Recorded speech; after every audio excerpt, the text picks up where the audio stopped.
Ат пен есек. Біреудің есегімен бар еді аты.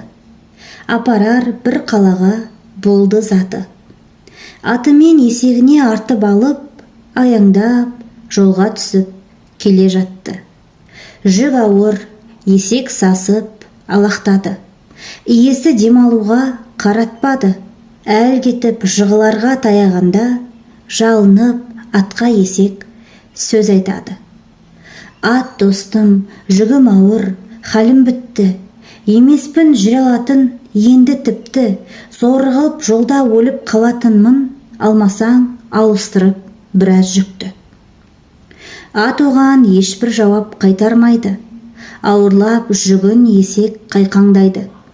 Ентігіп, ішін соғып, тымығырып, жүруге онан әрі жай қалмайды. Жығылды есек байғұс дымығырып, тұрмады, айдаса да иесі ұрып. Сойды да жүгін терісін атқа салып, қалаға келе жатты тағы жүріп. Қараңдар, шара бар ма мына сорға? Аяғын ат келеді басып зорға, қысымды есек көрген бұл да көріп, болдырып былғақтайды оңды солға. Өкініп өткен іске ат келеді. Мен қате кеткен екем, ах деді. Есектен аз жүк алып қарасқанда, қиындық мұндай маған болар меді.